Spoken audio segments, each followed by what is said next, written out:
ठीक है, तो भाई हम क्वेश्चन सीरीज स्टार्ट कर रहे हैं पावर सिस्टम के लिए।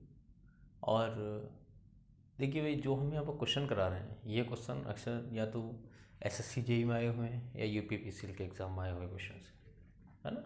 ये बार बार क्या होते हैं, क्वेश्चन भाई रिपीट होते रहते हैं, है ना। सेम कॉन्सेप्ट में थोड़ा बहुत चेंजिंग कर दी जाती है और क्वेश्चन बना दिए जाते हैं, है ना। तो इस टाइप के क्वेश्चनों को हम यहाँ पर डिस्कस करेंगे। ठीक है भाई, देखिए पहला क्वेश्चन है भाई, निम्नलिखित में से कौन सा वोल्टेज भारत में मानक संचरण वोल्टेज नहीं है। 33 kV, 66 kV, 99 kV और 220 kV। देखिए भाई, अगर आपको आइडिया है कि कौन कौन से वोल्टेज मानक संचरण वोल्टेज होते हैं, है ना, तो आप इस क्वेश्चन को आसानी से सॉल्व कर सकते हैं। ठीक है, तो भारत में जो स्टैंडर्ड मानक संचरण वोल्टेज को बोलते हैं स्टैंडर्ड ट्रांसमिशन वोल्टेज। ठीक है, तो आप लिख लीजिए कौन कौन से मानक संचरण वोल्टेज हैं और उसके बाद आप इस क्वेश्चन को आसानी से सॉल्व कर देंगे। ठीक, लिख लीजिए भाई, मानक संचरण voltage, standard transmission voltage. Transmission को शॉर्ट में हमने ऐसे लिख दिया है, ट्रांसमिशन वोल्टेज।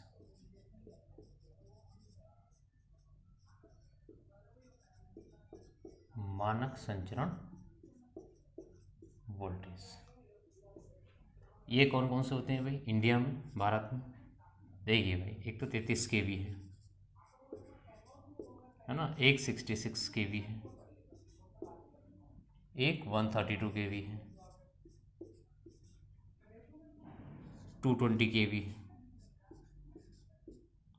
है ना, 400 kV है और 765 kV है।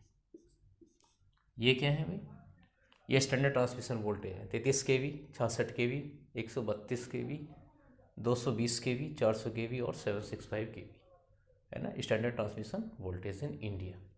अब देखिए क्वेश्चन में क्या पूछा है, निम्नलिखित में से कौन सा वोल्टेज भारत में मानक संचरण वोल्टेज नहीं है। कौन सा नहीं है, ऑप्शन देखिए भाई, पहला क्या है, 33 kV। 33 ये तो मानक संचरण वोल्टेज है, हमसे पूछा है कौन सा नहीं है। सेकंड 66 भी है। सी क्या है भाई, 99 मानक संचरण वोल्टेज नहीं है, तो C is the correct answer. D क्या है, 220 kV। 220 kV क्या है भाई, ये भी मानक संचरण वोल्टेज है ना। अब कोई भी क्वेश्चन अगर इससे रिलेटेड आता है तो आप आसानी से इसको सॉल्व कर दें। ये क्वेश्चन में 2007 में एसएससी यही पूछा गया था, उसके बाद 18 में भी पूछा गया है ना। इसी टाइप के सिमिलर क्वेश्चन यूपीपीसीएल में भी पूछा जा सकता है। ठीक है, तो आप इसको याद रखेंगे। अब देखिए, ये जो 765 kV है, ये हाईएस्ट ट्रांसमिशन वोल्टेज है भाई इंडिया में, है ना। ये क्वेश्चन भी एसएससी में आया हुआ है, इसको ध्यान रखना। उच्चतम संचरण वोल्टेज,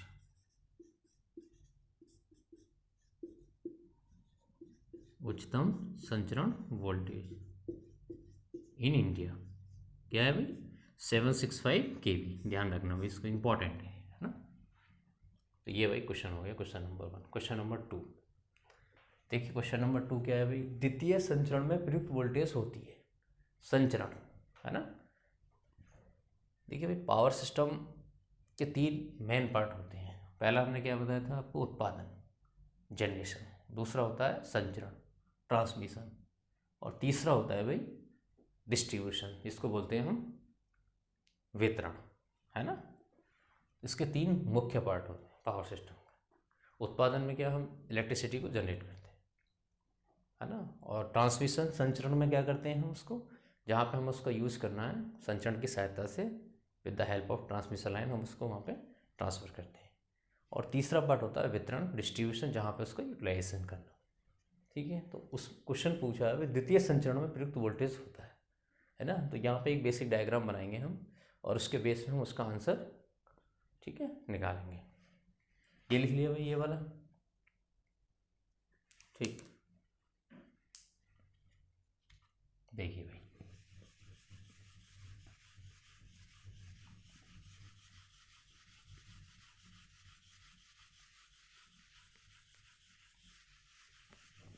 क्वेश्चन नंबर 2 देखिए, इसमें बेसिक डायग्राम, इलेक्ट्रिसिटी को भाई हम जनरेट करते हैं, उत्पादन करते हैं 11 kV से 25 kV पर। ये क्या है भाई, इसका उत्पादन। जनरेशन। फिर उसके बाद ट्रांसमिशन के लिए with the help of transformer इसको क्या करते हैं, हाई वोल्टेज में हम कन्वर्ट करते हैं। हाई वोल्टेज 220 kV से 765 kV, हाई वोल्टेज पे इसका ट्रांसमिशन। हाई वोल्टेज पे ट्रांसमिशन के एडवांटेज होते हैं भाई कि एफिशिएंसी अच्छी होती है, ज़्यादा पावर ट्रांसफ़र होती है, वोल्टेज रेगुलेशन बेटर होता है हमारा, और लॉसेस कम होते हैं। तो परफॉर्मेंस जो होती है हमारी वो हाई वोल्टेज पे अगर हम पावर ट्रांसफ़र करते हैं, है ना, तो बेटर होती है। इसीलिए हम हाई वोल्टेज पे इसको पावर को हमेशा ट्रांसफ़र करते हैं। जनरेशन वोल्टेज हमारा 11 kV 25 kV है, कहीं कहीं पे 11 33 kV भी दिया हुआ है, ठीक है। फिर इसको सेकेंडरी ट्रांसमिशन के लिए 33 kV से 132 kV इस रेंज में सेकेंडरी ट्रांसमिशन करते हैं। देन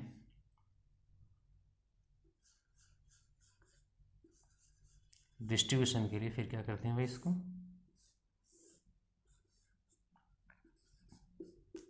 415 वोल्ट और 240 वोल्ट, ये डिस्ट्रीब्यूशन के लिए हम जनरली यूज़ करते हैं इसको। ये टर्सरी डिस्ट्रीब्यूशन होता है। तो पहले 11 kV से 25 kV पे इसका जनरेशन किया, उसके बाद with the help of transformer voltage हमने हाई वोल्टेज पे इसको ट्रांसफ़र किया, हाई वोल्टेज में कन्वर्ट किया, देन इसको फिर ट्रांसफ़र किया। ये होता है भाई प्राथमिक ट्रांसमिशन, प्राथमिक संचरण, और ये होता है द्वितीय संचरण। तो ये वाला जो पार्ट है ये किसका हो गया भाई, संचरण, और ये उत्पादन, और ये क्या हो गया भाई, वितरण। ठीक है, हमारा जो वितरण है ना वो यहीं से स्टार्ट हो जाता है 33 kV से ही, क्योंकि जो लार्ज कंज्यूमर होते हैं, जैसे इंडस्ट्री के लिए हमें इलेक्ट्रिसिटी देनी हो तो वहाँ पे क्या होता है भाई, हाई kV की ज़रूरत होती है उन्हें, है ना, तो हमें वहाँ पर पावर ट्रांसफ़र करनी होती है। तो यहाँ से हमारा ये वितरण स्टार्ट हो जाता है। लेकिन जनरली हम यहाँ से जैसे डोमेस्टिक पर्पज़ के लिए अगर हमें यूज़ करना हो तो ये हम यहाँ से स्टार्ट करते हैं, ठीक है। ये क्या होता है भाई इसमें, ये है इसमें प्राथमिक वितरण।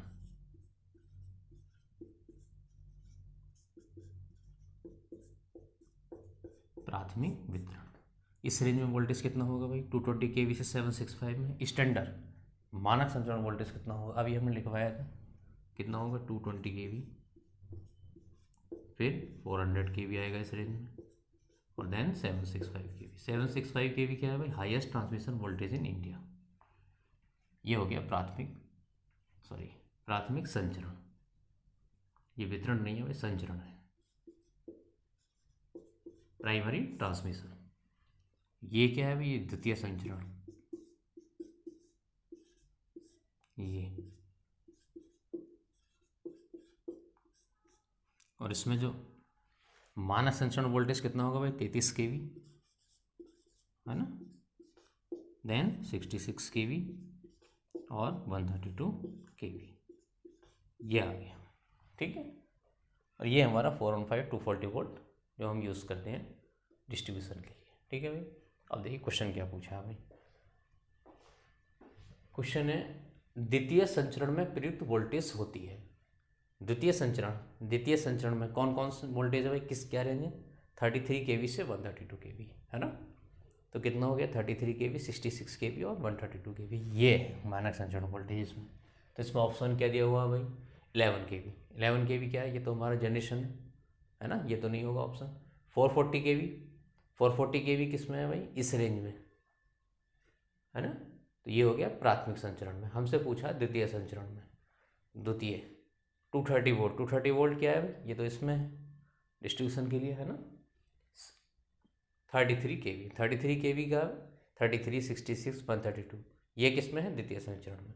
तो option D is the correct answer, ठीक है भाई। इसको आप लिख लीजिए, तो भाई ये बेसिक डायग्राम है ना, इसको आप बना लीजिए। अब देखिए क्वेश्चन कैसा भी पूछा जा सकता है। ये यूपी पीसीएल जेईई में 2015 में पूछा गया था, फिर 16 में पूछा गया सेम क्वेश्चन। ये द्वितीय संचरण में आया था, प्राथमिक संचरण से पूछा जा सकता है ना। 220 kV, 400, ये प्राथमिक संचरण वोल्टेज है ना। इसको आप नोट कर लीजिए।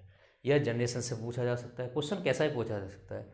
अब आप सिमिलर टाइप का क्वेश्चन अगर कोई भी एग्जाम में आता है तो उसको आसानी से सॉल्व कर लेंगे। ठीक है भाई, तो इसको लिख लीजिए। ये क्वेश्चन भाई वो क्वेश्चन करा रहे हैं हम जो जनरली अक्सर रिपीट होते रहते हैं क्वेश्चन, है ना। तो इस टाइप के अगर आप क्वेश्चन कर लेंगे तो इससे रिलेटेड अगर कोई भी क्वेश्चन एग्जाम में आता है तो उसको आप आसानी से सॉल्व कर लेंगे। ठीक है, इसको लिख लीजिए, क्वेश्चन नंबर 3 देख लीजिए। ठीक है भाई, डायग्राम बना लीजिए भाई इसको।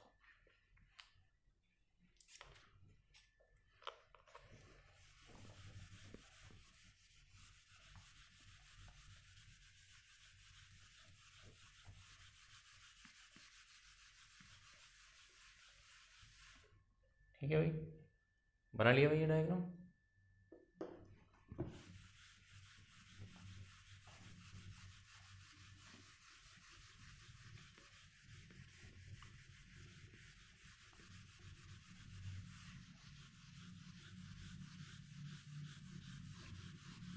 अब देखिए भाई, क्वेश्चन नंबर 3 है हमारा वितरण से, है ना। तो इसमें पूछा है क्वेश्चन नंबर 3 में, प्राथमिक वितरण में प्रयुक्त वोल्टेज होती है। जो वोल्टेज का हम डिस्ट्रीब्यूशन करते हैं वितरण, तो वोल्टेज के आधार पर इसको 3 भागों में बांटा गया है, प्राथमिक, द्वितीय और तृतीय वितरण, है ना। आप तीनों के लिए हम वोल्टेज दिखाई देते हैं, उसको आप लिख लीजिए, उससे ही ठीक है, फिर आसानी से क्वेश्चन हम सॉल्व कर लेंगे। तो ये पहला क्वेश्चन नंबर 3 क्या होता है भाई, पहला है प्राथमिक वितरण,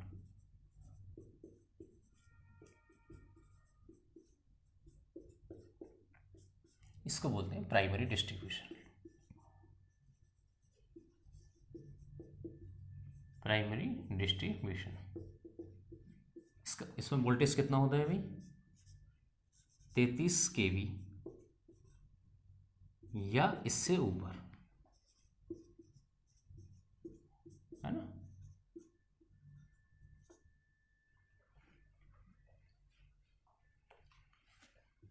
तैतीस kV या इससे ऊपर, इससे ज़्यादा हो सकता है ना। सेकंड होता है भाई द्वितीय वितरण, ये वोल्टेज के आधार पर इसका क्लासिफिकेशन है वितरण का, है ना भाई, इसको बोलते हैं सेकेंडरी डिस्ट्रीब्यूशन। इसको नोट करते रहना भाई साथ में, है ना। देखिए ये आपको एग्जैक्ट अगर थोड़ा बहुत आइडिया रहेगा पेपर में तो आप आसानी से इसको क्वेश्चन को सॉल्व कर देंगे। ठीक है, ये आपको याद रहना चाहिए।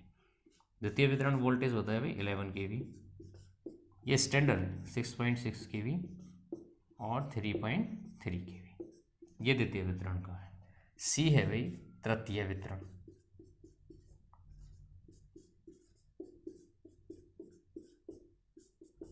तृतीय वितरण इसको बोलते हैं टर्सरी डिस्ट्रीब्यूशन,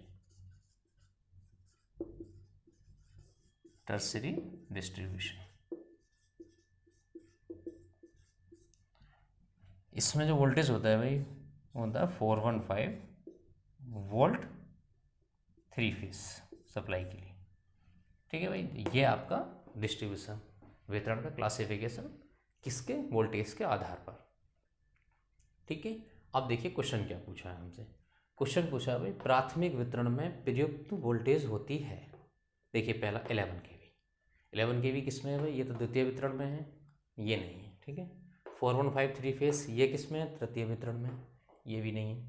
33 kV किस में है भाई, प्राथमिक वितरण, तो option C is correct answer. D क्या है, 6.6 kV, 6.6 किस में, सेकेंडरी डिस्ट्रीब्यूशन। ठीक है भाई, अब देखिए इससे रिलेटेड अगर कोई भी क्वेश्चन आपसे एग्जाम में पूछा जाता है, ये SSC JEE 2010 में आता है ना, बिल्कुल सिंपल क्वेश्चन है, बस आपको हल्का सा आइडिया रहना चाहिए, है ना।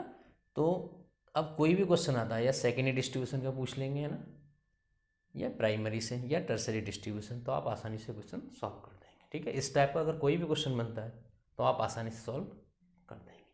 ठीक है, अब क्वेश्चन नंबर 4 देखते हैं। ठीक, उच्च वोल्टेज पर शक्ति संचरण के लाभ हैं। अभी हमने एक डायग्राम बनाया था तो उसमें हमने कहा था कि पावर को हम क्या करते हैं, हाई वोल्टेज पर ट्रांसफ़र करते हैं। क्यों, क्योंकि उसकी एफिशिएंसी अच्छी होती है, लाभ लॉसेस कम होते हैं उसमें, है ना, और उसमें ज़्यादा पावर ट्रांसफ़र होती है ना, वोल्टेज रेगुलेशन अच्छा होता है। तो ये सारे पैरामीटर हमने डिस्कस किए थे। अब बस हमने जस्ट आइडिया दिया था इसका। अब देखिए भाई क्वेश्चन ही है, उसमें क्वेश्चन आया हुआ है SSC JEE 2010 में पूछा गया है कि उच्च वोल्टेज पर शक्ति संचरण के लाभ हैं। धारा का परिमाण कम होता है, शक्ति हानि कम होती है, वोल्टेज पाथ कम होता है या इनमें से सभी। तो ये हमें ऑप्शन चेक करना है। देखिए भाई सॉल्यूशन क्या होगा इसका, ध्यान से देखना भाई, इंपॉर्टेंट क्वेश्चन है। देखिए भाई पावर क्या होती है, शक्ति। शक्ति के फॉर्मूला क्या होता है भाई, P VI cos phi, है ना। अगर हम एक नियत शक्ति P के लिए मान लीजिए कोई पार्टिकुलर पावर ट्रांसफ़र कर रहे हैं एक पावर फैक्टर cos phi पर, है ना, तो माना नियत शक्ति P तथा शक्ति गुणांक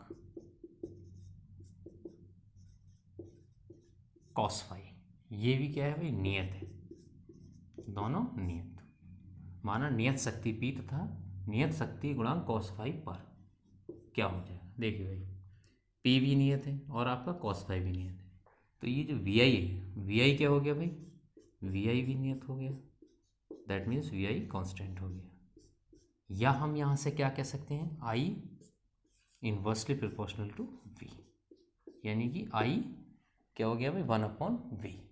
अब इससे क्या कंक्लूजन निकाल दूँ, देखिए भाई ये व्युत्क्रमानुपाती है। अब यहाँ पर क्वेश्चन में कहा गया उच्च वोल्टेज पर शक्ति संचरण के लाभ है, उच्च वोल्टेज पर यानी कि वोल्टेज ज़्यादा है। अगर हम इस V की वैल्यू बढ़ाएं उच्च वोल्टेज पर ये, तो ये वैल्यू क्या होगी भाई, धारा की घट जाएगी, इसकी व्युत्क्रमानुपाती है। जब ये वैल्यू बढ़ेगी तो ओवरऑल 1/V की वैल्यू घटेगी, तो ये I की वैल्यू घट जाएगी। ठीक है भाई, ये बढ़ेगी तो ये घट जाएगी। इससे क्या निकला भाई, धारा का मान क्या होगा भाई, घटेगा। तो पहला हमारा ये कंक्लूजन निकल के आ गया कि अगर हाई वोल्टेज में हम पावर ट्रांसफ़र कर रहे हैं तो धारा का परिमाण क्या होता है भाई, कम होता है, धारा का मान घटेगा। तो ये सही है, ये ठीक है, हो गया यहाँ तक। इसके बाद देखिए भैया दूसरा पूछा शक्ति हानि। शक्ति हानि हमें चेक करना है, शक्ति हानि क्या होती है भाई,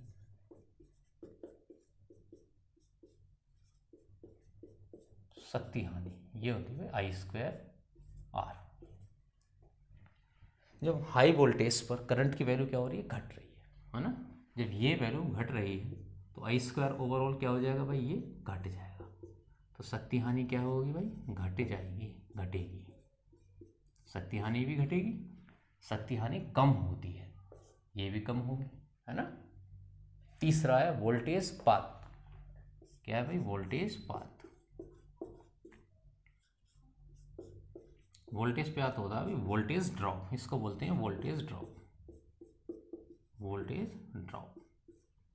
और ये होता है I/Z, Z होती है प्रतिबाधा, है ना। I की वैल्यू घटेगी तो ये IZ क्या होगा भाई, ओवरऑल ये घट जाएगा।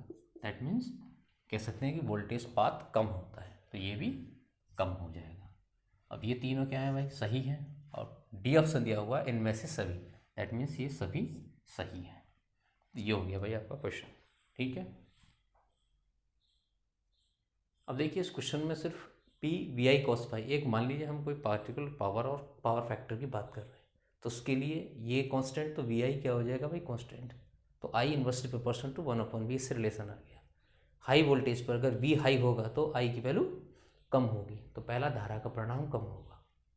दूसरा शक्ति हानि, शक्ति हानि का फॉर्मूला क्या होता है, I²R, है ना। सिंगल फेज के लिए, 3 फेज के लिए बात करें 3I² हो जाएगा। तो I²R दैट मीन्स I का क्या घट रही है, I हाई वोल्टेज पर I की वैल्यू घट रही है, तो ये ओवरऑल कितना हो जाएगा भाई, ये घट जाएगा, तो शक्ति हानि भी कम होगी। Voltage path, voltage drop I/Z, Z क्या होती है, प्रतिबाधा, ट्रांसमिशन लाइन है उसकी, है ना, इम्पीडेंस बोलते हैं इसको, है ना, impedance of transmission line, I/Z। तो ये क्या होगा भाई, Z, I घट जाएगा तो IZ टोटल घट जाएगा, दैट मीन्स वोल्टेज पाथ घट जाएगा। और जब हानियाँ कम होंगी, लॉसेस कम होंगे, तो एफिशिएंसी अच्छी होगी हमारी।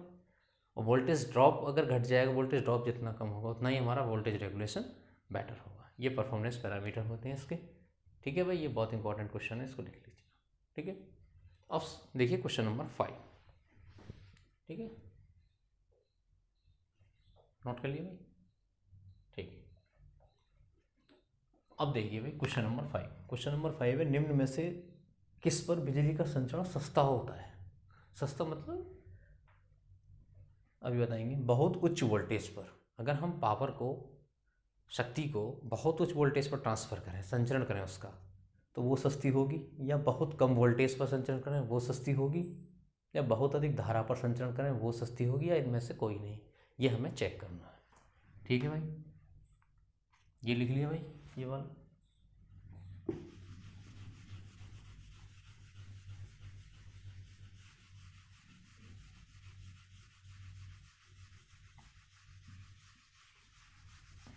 देखिए भाई, हाई वोल्टेज के हमने एडवांटेज तो आपको बता दिए कि क्या क्या होता है ना। धारा कम हो जाती है, लॉसेस कम होते हैं, एफिशिएंसी अच्छी होती है, वोल्टेज रेगुलेशन अच्छा होता है। तो किस पर सस्ता संचरण होता है? अब देखिए भाई, ये क्वेश्चन नंबर 5, माना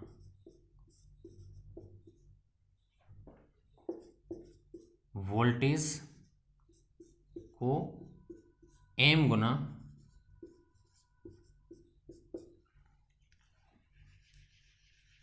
वोल्टेज को m गुना बढ़ाने पर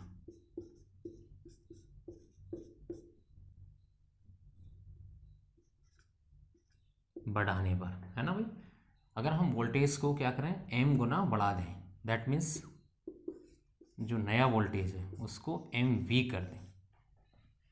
पहले v था, प्रारंभिक वोल्टेज क्या था भाई इनिशियल में? प्रारंभिक वोल्टेज मान लीजिए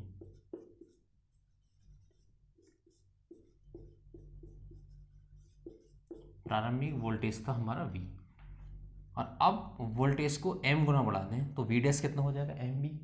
तो जो क्षेत्रफल होता है, क्षेत्रफल a डैश, वो a बाई m हो जाता है। इसका मतलब है भाई ये क्षेत्रफल किसका है? Area of cross section of conductor, है ना। ये क्या है? जो चालक है, चालक का क्षेत्रफल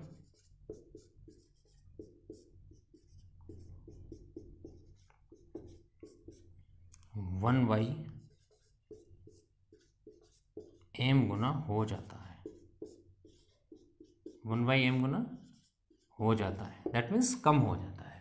कहने का मतलब ये है कि अगर हम वोल्टेज, हाई वोल्टेज पर अगर पावर को ट्रांसफ़र कर रहे हैं, तो हमने जो ट्रांसमिशन कंडक्टर यूज़ किया, चालक तार, उसका जो क्षेत्रफल होता है, अगर हमने m गुना बढ़ा दिया इसको, वोल्टेज को, तो उसका जो क्षेत्रफल होगा वो a/m हो जाएगा, ठीक है भाई।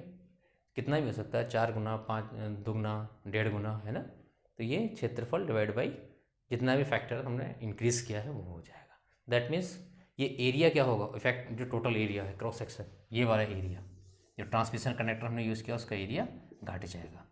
जब मान लीजिए ये चालक तार है, इसका ये एरिया ऑफ क्रॉस सेक्शन है, जब ये घट जाएगा तो हमें क्या होगा, कम मटेरियल में हमारा कंडक्टर बन जाएगा। कम मटेरियल मतलब कम उसमें मटेरियल, जैसे एल्यूमिनियम का बना हुआ है तो उसमें कम एल्यूमिनियम की ज़रूरत होगी।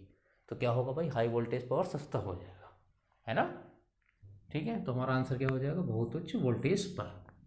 Answer A is correct answer, ठीक है भाई, इसको लिख लीजिए आप। ये क्वेश्चन नंबर 5 हो गया। अब क्वेश्चन नंबर 6 देखते हैं, ये वाला, ठीक है, लिख लिया भाई ये।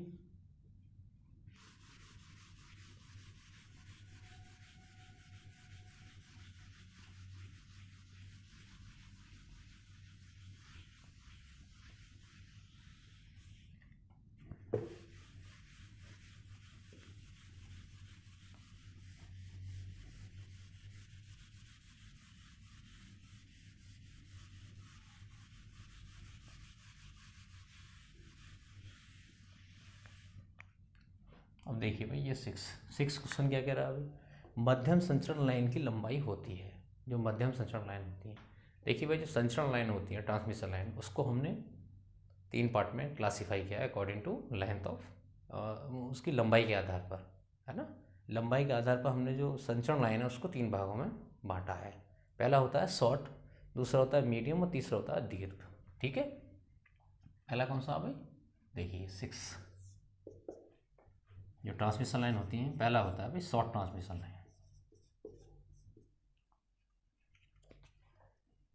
शॉर्ट ट्रांसमिशन, शॉर्ट में लिख दिया हमने, शॉर्ट ट्रांसमिशन लाइन। इसको बोलते हैं भाई लघु संचरण लाइन।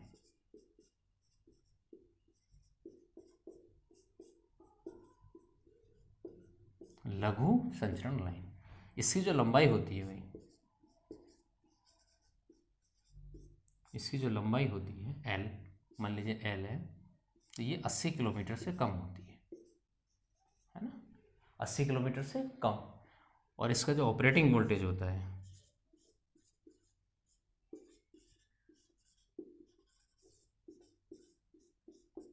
ऑपरेटिंग वोल्टेज इसको बोलते हैं परिचालन वोल्टेज, जिस पे इसको ऑपरेट करते हैं।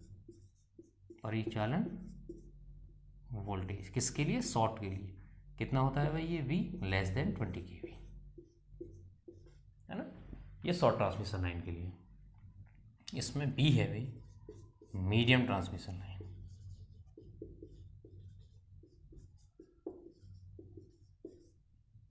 ये लेंथ के बेस पे हमने लंबाई के आधार पर इसको क्लासिफाई किया है।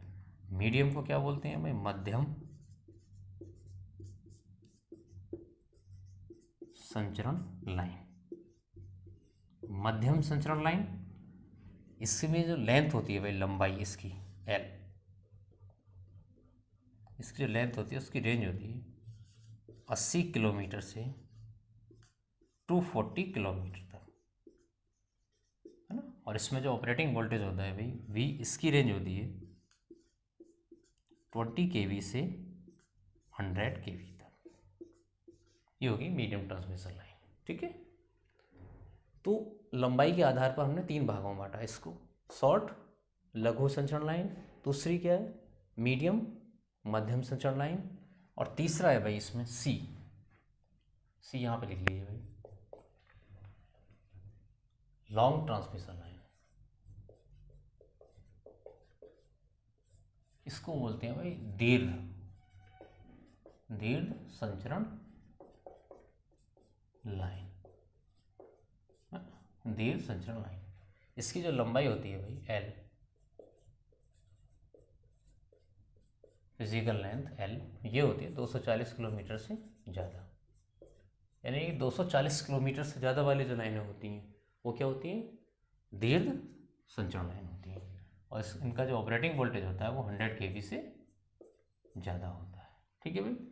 तो क्वेश्चन नंबर जो 6 है उसका ये, अब इससे आप देखिए भाई क्वेश्चन में क्या पूछा है। मध्यम संचरण लाइन की लंबाई होती है, मध्यम की कितनी होती है? देखिए भाई पहला ऑप्शन चेक करते हैं हम, 10 से 15 किलोमीटर। 10 से 15 किलोमीटर किस में है भाई? ये तो लेस देन 80 किलोमीटर, 80 से कम, ये तो इसमें है शॉर्ट में, तो ये ऑप्शन नहीं है, ठीक है, तो ये नहीं हो सकता। बी, सी ऑप्शन चेक करिए भाई, सी 150 से 250, 150 से 250, तो ये किस रेंज में है भाई? 250, तो ये ग्रेटर देन 240 है, तो ये किस में है? 250 किलोमीटर, ये लॉन्ग में है, तो ये भी नहीं हो सकता। सी, डी ऑप्शन 250 किलोमीटर से अधिक, ये ग्रेटर देन 240, ये तो इसमें है, तो ये भी नहीं हो सकता। तो ऑप्शन क्या है भाई? बी क्या है? देखिए भाई 50 से 150। अब ऑप्शन बहुत क्लोज दिया हुआ है इसमें, है ना, एग्जैक्ट स्टैंडर्ड ये है, आप इसको ध्यान रखेंगे, है ना। देखिए इसमें 50 से 150 दिया हुआ है, अब ये बहुत क्लोज आंसर है। देखिए ये भी हो सकता है इसका, है ना, ऐसा लगता है कि जैसे बी और सी ऑप्शन दोनों करेक्ट है, लेकिन ये बहुत क्लोज है 50 से 150। अब इसमें 50 क्या है? Less than 80 kilometre, that means short. Short के बाद 150 तक, 150 तक मतलब ये मीडियम की रेंज तक है। और यहाँ पे देखिए 150 से 250 ये लॉन्ग में है, तो इसलिए हमने इसका जो B option is the correct answer. ये क्या है भाई? मीडियम के लिए ये करेक्ट आंसर है, ठीक है, इसलिए हमने इसमें बी ऑप्शन टिक किया है। तो कभी कभी आंसर क्या होते हैं भाई, देखिए बहुत क्लोज दिए होते हैं पैरामीटर्स, है ना, तो उसको हमें थोड़ा सा देखना पड़ेगा, ठीक है। तो शॉर्ट से मीडियम में, that means answer B is correct. C में 250 ग्रेटर देन 240 है, तो सी इज़ नॉट। जैसे देखिए इसमें 240 से ज़्यादा, तो ये हो गया लॉन्ग ट्रांसमिशन लाइन, ठीक है भाई। क्वेश्चन नंबर 6 आपका हो गया, बहुत क्लोज आंसर है ना। तो ये क्वेश्चन यूपीपीसीएल जेईई में 2015 में भी आया था भाई, 16 में भी आया था। अक्सर ये क्वेश्चन क्या होते हैं भाई, देखो ये क्वेश्चन रिपीट होते रहते हैं, है ना, तो आप इसको लिख लीजिए क्वेश्चन नंबर 6, ठीक है। तो क्वेश्चन नंबर 7 डिस्कस करते हैं हम। क्वेश्चन नंबर 7 क्या है भाई? उच्च वोल्टेज संचरण लाइन में सर्वोच्च संवाहक होता है। देखिए टॉप मोस्ट कंडक्टर, आपने देखा होगा सबसे ऊपर एक कंडक्टर होता है टॉप में, टावर के सबसे ऊपर, है ना, नीचे होते हैं फेस कंडक्टर। तो उसी के बारे में ये पूछा हुआ है। तो डायरेक्ट भी हम क्वेश्चन देखिए सॉल्व कर सकते हैं। R phase, Y phase, B phase, ये फेस कंडक्टर तो होता नहीं है, ये भू संवाहक होता है। लेकिन देखते हैं कैसे, है ना, हल्का सा देख लेते हैं। ठीक है, देखिए भाई हम हल्का सा आइडिया दे रहे हैं बस ऐसे ही। जस्ट मान लीजिए ये टावर है ना, ये क्या होती है मैं डिस्क, यहाँ पर कंडक्टर, है ना, ये कंडक्टर दूसरा है, ये आर है, ये वाई है, ये बी फेस है। ये वाला कंडक्टर आपने देखा होगा, ये टॉप वाला जो कंडक्टर होता है इसको बोलते हैं भाई टॉप मोस्ट कंडक्टर भूसंवाहक। भूसंवाहक क्यों बोलते हैं भाई इसको? क्योंकि ये जो टावर होती है ये वाली, ये टावर से क्या होता है, ये ग्राउंडेड होता है यहाँ पे, अर्थ में ग्राउंडेड, इसको यहाँ से कनेक्ट किया जाता है ग्राउंडेड। ये ग्राउंडेड क्यों किया जाता है भाई? जैसे आपने देखा होगा कभी लाइटनिंग होती है, लाइटनिंग बिजली कड़कती है। लाइटनिंग में क्या होता है भाई, क्लाउड्स जो होते हैं, फॉर्मेशन होता है क्लाउड्स का। जो हमारे क्लाउड्स होते हैं ये बादल, इसमें क्या होता है भाई 90% जो लाइटनिंग स्ट्रोक होता है वो होता है नेगेटिव पोलरिटी का। अब आप कहोगे इसका नेगेटिव कैसे पता लगा? देखिए इंस्ट्रूमेंट से हमने ये चेक करते हैं इंस्ट्रूमेंट से। तो 90% जो क्लाउड्स होता है इसमें वो नेगेटिव पोलरिटी का होता है। किसका? नेगेटिव का। और अर्थ क्या है? पॉजिटिव पोलरिटी का। तो लाइटिंग में क्या होता है, बहुत हाई वोल्टेज इंड्यूस होता है, तो उससे क्या होगा भाई, ये माइनस प्लस पोलरिटी, तो इसमें करंट का फ्लो होगा। और ये जो एवरेज करंट होता है भाई, इसमें एवरेज करंट, इसकी वैल्यू जो होती है ये होती है 20 किलो एम्पियर। आप लगाइए 20 किलो एम्पियर, अंदाज़ा कितना ज़्यादा होगा, है ना। अगर ये हम यहाँ पर हम अर्थ वायर नहीं लगाए तो क्या होगा भाई, ये डायरेक्ट फेस वायर पर आएगा तो यहाँ हो गया शॉर्ट हो जाएगा, है ना। और ये क्या करेगा, हमारे सिस्टम को डैमेज कर देगा, ख़राब कर देगा, ये सिस्टम को हमारा डैमेज कर देगा 20 के। और इसकी जो रेंज होती है लाइटनिंग स्ट्रोक की, इसकी जो रेंज होती है 1000 से 1 किलो एम्पियर से 200 किलो एम्पियर तक, यानी इतना हो सकता है ये, बताइए इस रेंज में, है ना। तो अगर 20 के का यहाँ पे एवरेज वोल्टेज होगा, अब ये क्या करता है अर्थ कंडक्टर, जैसे ही लाइटनिंग होती है यहाँ पे, तो ये क्या होता है भाई, ये करंट जो एवरेज करंट होता है ये करता है ग्राउंडेड हो जाता है ना। इसको प्रोटेक्ट, ये सीधा टावर से क्या हो जाता है, ग्राउंडेड हो जाता है। टावर से ग्राउंडेड का मतलब है ये ग्राउंड, इसका अर्थ रेसिस्टेंस कितना होता है भाई, लेस देन 1 ओम। ये आसानी से क्या होता है, ग्राउंडेड हो जाता है। इससे क्या होता है, हमारा सिस्टम प्रोटेक्ट हो जाता है। तो हमारे जो फेस कंडक्टर है आर वाई बी, उसको ये प्रोटेक्शन प्रोवाइड करता है। तो इसीलिए उच्च वोल्टेज संचरण लाइन में जो सर्वोच्च संवाहक होता है वो क्या होता है, आर फेस नहीं, वाई फेस ये भी नहीं, बी फेस ये भी नहीं, तो भू संवाहक। भू संवाहक क्या करता है, प्रोटेक्शन प्रोवाइड करता है इसको। ठीक है भाई। तो इसीलिए जो टॉप मोस्ट कंडक्टर होता है वो बहुत इंपॉर्टेंट होता है ना, प्रोटेक्शन पॉइंट ऑफ व्यू से। ठीक है, तो ये लाइटनिंग से हमें बचाता है। अब देखिए भाई क्वेश्चन नंबर 8, बंडल कंडक्टर्स। इसको ये बस बेसिक्स हल्का सा आइडिया देता है, इसको ज़्यादा बनाने की कोई ऐसी आवश्यकता नहीं, बस हल्का सा हमने तो ऐसे ही डायग्राम बना दिया था। ठीक है, हाँ इसको लिख लीजिए, एवरेज करंट 20 किलो एम्पियर है ना, पॉइंट लिख लीजिए इसमें। देखिए भाई क्वेश्चन नंबर 9 देखते हैं। क्वेश्चन नंबर 8, बंडल कंडक्टर का उपयोग। बंडल्स आपने सुना होगा बंडल कंडक्टर के बारे में,